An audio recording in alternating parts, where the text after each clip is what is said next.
Hello dear parents. Last video में हमने बात की थी प्रॉम्प्ट्स के बारे में। आज हम बात करेंगे प्रॉम्प्ट डिपेंडेंसी के बारे में।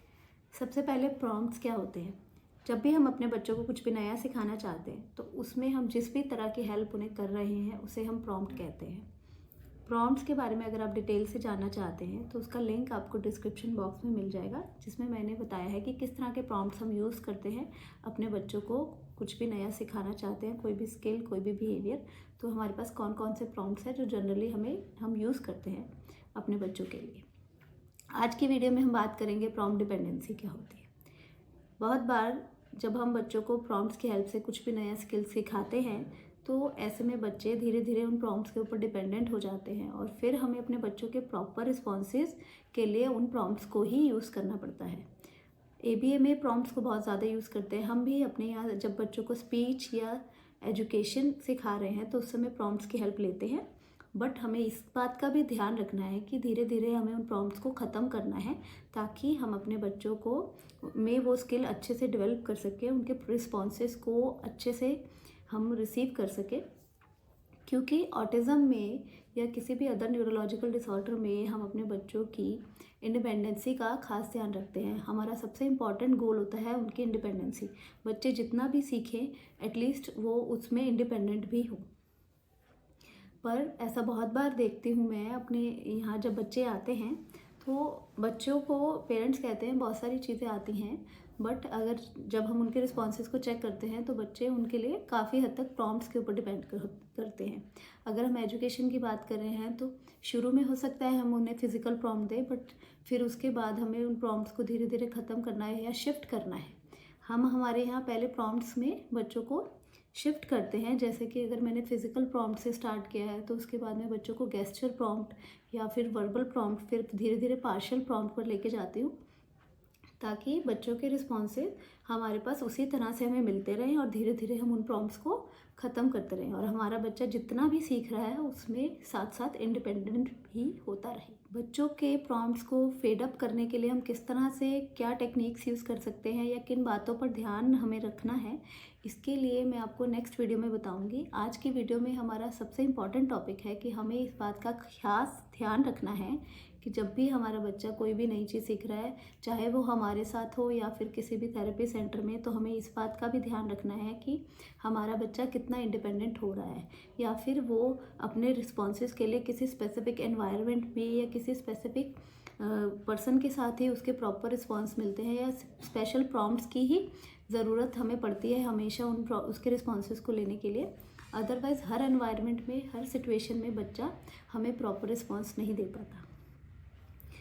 ऐसा पर्सनली मैंने खुद फेस किया है। जब मैंने इनिशियली अपने बेटे को सिखाना स्टार्ट किया तो जब मैं अपने थेरेपिस्ट को कहती थी मैम ये सब इसको नॉलेज है, he knows fruits, he knows animals, या फिर छोटे छोटे रिस्पॉन्सेज अब वो अच्छे से देता है, तो ऐसे में थेरेपिस्ट मुझे हमेशा ये बोलते थे कि मैम वो आपको देखता है, वो कहीं ना कहीं आपकी हेल्प से हमें अच्छे से रिस्पॉन्स दे पाता है।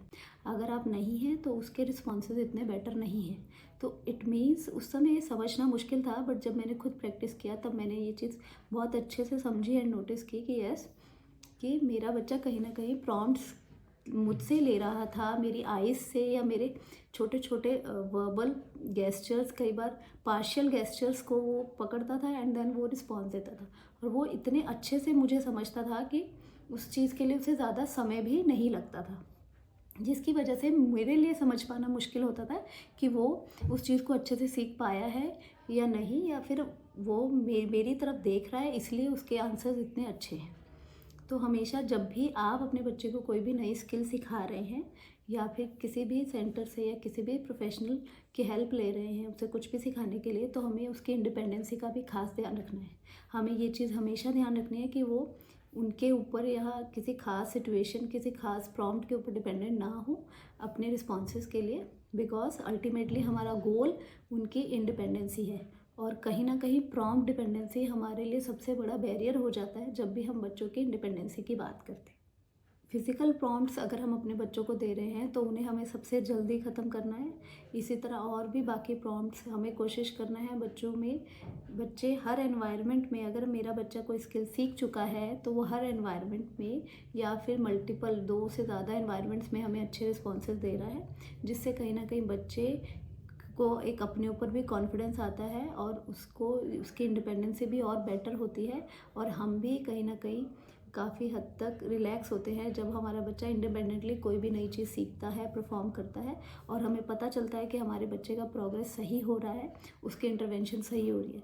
बट अगर हम कहीं काफ़ी समय से बच्चे के साथ काम कर रहे हैं बट वो स्टिल हमारे ऊपर ही डिपेंडेंट है, तो इट मीन्स हमें कहीं ना कहीं ध्यान देने की ज़रूरत है और अपने जो भी टेक्निक्स हम यूज़ कर रहे हैं उन्हें एक बार अच्छे से मॉनिटर कीजिए। कहीं हमें कुछ चेंज करना है तो हमें इन चीज़ों को नोट कर कर कि भाई मेरा बच्चा ऐसा क्या है जिसकी वजह से अच्छे से रिस्पॉन्स मुझे दे पा रहा है बट शायद किसी और को नहीं दे पा रहा है, ताकि हम उन चीज़ों के ऊपर काम करके उसे धीरे धीरे कम करें या ख़त्म करें और हमारे बच्चे के रिस्पॉन्सेज को और बेटर बना सकें। अगर आपको प्रॉम्प्ट डिपेंडेंसी के बारे में कुछ और जानना है तो आप मुझे मैसेज कर सकते हैं।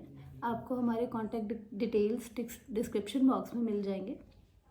अगर आपको मेरी ये वीडियो अच्छी लगे तो please like it and share it with other parents also. Thank you for watching.